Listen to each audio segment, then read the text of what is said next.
siwezi rudi.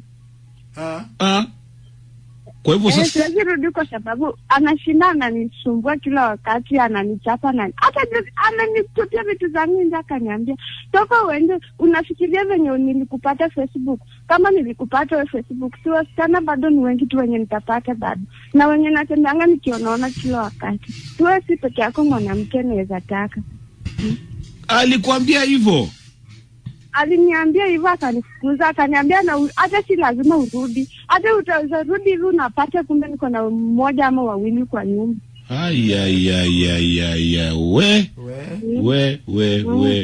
We. Kumbe alikufukuza. Ati walai. Sasa mimi nashindwa na yeye, mbona ananitafuta? Siache mimi nikae kwetu. Yeye ametuambia relax, anipe peace of mind kwanza. Ni relax alafu nifikirie kama nitaweza rudi ama hapana. Kwa sababu yeye ametuambia atulikuwa umeenda kuangalia shamba ambaye amekodisha huko na ulikuwa unapanda na ushamaliza. Kwa hivyo alikuwa anashangaa kwa nini hujarudi. Alafu to make the matter worse. Yeye alinitongoza Facebook. Tukaona Facebook, juana na watu wa kwetu. Hata jai nipeleka kwao.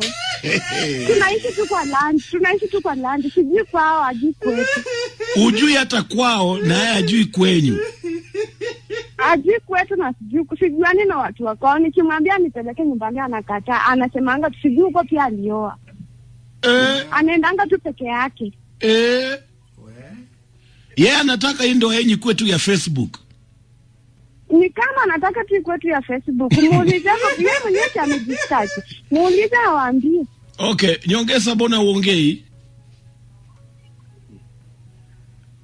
Namsikiliza Gidi. Haya, ongea sasa. Yuko hapa. Huyo acha tuongee. Haya, ongeeni.